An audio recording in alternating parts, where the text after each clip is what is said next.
當得知孩子有特殊學習需要 （Special Education Needs），簡稱 SEN 時，唔少家長會擔心別人標籤孩子，甚至連自己都會不為意咁標籤子女。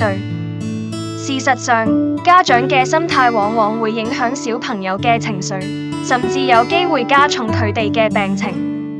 所以，當小朋友被判斷有SEN時，家長要調節自己嘅心態，以幫助子女跨越難關。對待特殊需要孩子嘅心態。面對有特殊學習需要嘅孩子時，父母需要知道：一、學習接納，愛與全然接受喺第一步。父母應該慢慢接受子女嘅特殊，即使一開始唔能全然接受，也可以同孩子慢慢接納自己嘅唔同。二、關心孩子嘅能力，要關心孩子嘅基礎能力，呢個能力包括對事物嘅喜愛、對人嘅興趣。三、內在嘅重要性，內在的東西比外在的更為重要。四、尊重與對等，尊重與對等俾家長能建立與孩子嘅真實連結，也讓家長們有機會重新審視與孩子嘅互動關係。五、尊重孩子嘅選擇，孩子並非家長嘅附屬品，需要俾子女有選擇嘅權利，俾佢哋成為獨立自主的個體。六、早期療育非絕對只供參考，特殊教育中談及嘅早期療育是相對值，而非絕對值，所以唔係代表孩子超過6歲就無法改變。呢個可以話係目前好多家長心態上嘅盲點。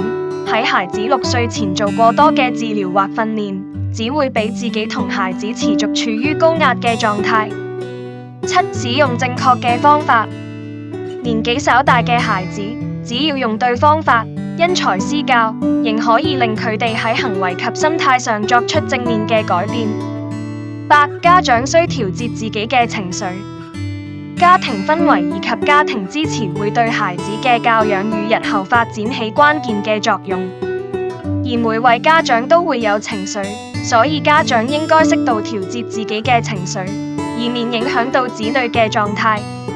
九、啟發孩子嘅好奇心。有自閉症特質嘅孩子，佢嘅內心有2個世界，我哋一般只有1個世界。如果想俾孩子願意嚟到我哋嘅世界，就要俾佢感受到呢個世界係有趣嘅、好玩嘅，咁讓佢先願意探索、嘗試同努力，就唔會留戀喺自己嘅嗰個世界。10、欣賞孩子嘅本質與天賦。有啲家長嘅功利心同比較心比較重，使佢哋無法真正咁認識子女。追求世俗嘅成功並非不可，但許多時候反而會適得其反，為孩子帶來傷害。孩子嘅本質與天賦，好多時候就喺家長追求成功時便消失了。與特殊需要孩子閱讀時嘅貼士，對於有特殊需要嘅小朋友而言，家長嘅陪伴係至關重要。而親子閱讀係一種很好嘅方式嚟同子女互動，增進彼此嘅感情。親子閱讀不但要有恒心，更需要有閱讀技巧。面對有特殊需要嘅子女亦是如此。家長同有特殊需要子女閱讀時需要注意：一、父母需陪伴體質。不少父母希望有特殊需要嘅子女能養成獨立閱讀嘅能力，但家長要知道部分子女可能無法獨立完成呢項任務，因此父母嘅陪伴就非常重要。同時，親子閱讀係父母同子女增進關係嘅好機會，能通過閱讀活動讓小朋友知道自己係被父母愛着嘅。二、先引起孩子嘅閱讀興趣。部分有特殊需要嘅小朋友，佢哋嘅注意力較容易分散，所以喺閱讀書本前，家長可與子女一同先欣賞封面，用1-2分鐘與孩子看看封面同書名，引起孩子好奇心。因為圖書封面嘅標題通常概括咗整個故事嘅中心思想，亦會喺故事中多次出現，所以先讀標題並解釋其意思，有助唔同能力嘅孩子理解整篇嘅故事內容。而自閉症兒童對於故事嘅理解能力一般較弱，建議家長將文字遮擋，先引導孩子留意圖畫，再一同閱讀文字。此外，家長喺閱讀封面時可以運用六何法向孩子提問，引導佢哋表達圖中嘅意思。3. 留意注意力。由於部分有特殊需要嘅孩子嘅專注力可能較弱，因此家長不必要求子女必須閱讀完整本書。同時，喺閱讀過程中可留意子女嘅注意力是否集中。當子女已經走神或對故事書失去興趣，就應該立即停止。4. 對話式閱讀。對話式閱讀強調雙向同互動，主張由小朋友作為主導，家長則從旁指引同協助。呢個方法唔要求小朋友按照書本嘅文字閱讀，佢哋可以根據自己睇到嘅內容進行閱讀，咁樣有助提高佢哋對閱讀啱嘅興趣。5. 讀字。家長可以同小朋友一齊朗讀書本內容，同時可運用不同嘅語氣嚟表達故事，俾小朋友注意到情緒嘅轉變。咁樣能幫助對情緒不敏感嘅小朋友認知唔同嘅情緒，俾佢哋了解他人嘅情緒，有助促進未來嘅社交發展。注意事項。喺親子閱讀嘅過程中，家長需要注意： 1. 因材施讀。家長喺選擇書刊時要因應子女嘅興趣來做出選擇。例如，孩子對汽車感興趣，家長便可以選擇用汽車作為主角嘅故事書或有關汽車歷史嘅百科書。 2. 選擇畫面豐富嘅圖書。家長可以從家傳戶曉嘅故事入手，例如《狼來了》、《龜兔賽跑》、《小紅帽》等。這些故事淺白易明，小朋友可以很容易就掌握到故事想要帶出嘅道理。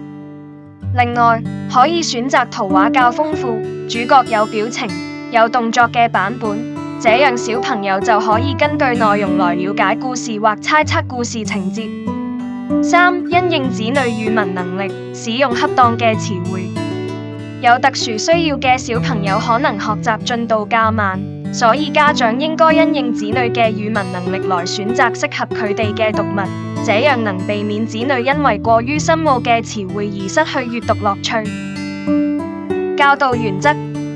家長喺教導有特殊需要嘅子女時，應該： 1. 鼓勵，非放任，多給予孩子支持和鼓勵，不可放任佢哋做些不適當嘅行為。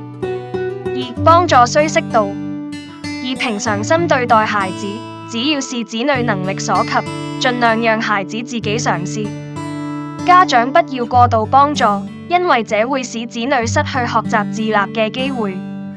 3. 表達欣賞與肯定，不去計較孩子嘅缺陷，多欣賞孩子嘅優點，多肯定孩子嘅表現。 4. 合理嘅期望，設定合理嘅期望。 5. 尊重與了解，尊重及關心孩子嘅感受，協助佢哋了解每一個孩子都有不同嘅特質。 6. 培養不同興趣，鼓勵孩子參加休閒及其他活動，培養多方面興趣，發掘生活中嘅樂趣。 7. 保護孩子嘅自尊心，切勿喺孩子面前拿他或她與別人進行比較。 8. 提供合適嘅學習環境，盡量為孩子提供愉快及輕鬆嘅學習環境。 9. 表達關注與接納，孩子說話時，家長要透過眼神或身體語言，表達對佢哋嘅說話內容是感興趣嘅，讓佢哋覺得被接納，說話亦備受關注。 10. 幫助孩子建立自信心，利用孩子嘅優點來發揮佢哋嘅潛能，多給予孩子讚美和掌聲，讓孩子建立自信及勇於表達。 11. 與教師和專業人員配合，與教師同專業人員密切配合，切實執行相關嘅治療及學習計劃。家長是孩子嘅第一位老師，所以要用心去培育小朋友。只要用心付出，佢哋嘅進步雖然緩慢，但日積月累下，家長定能看見小朋友成長嘅曙光。請繼續堅持下去，因為每位孩子都是上天賜給家長嘅禮物。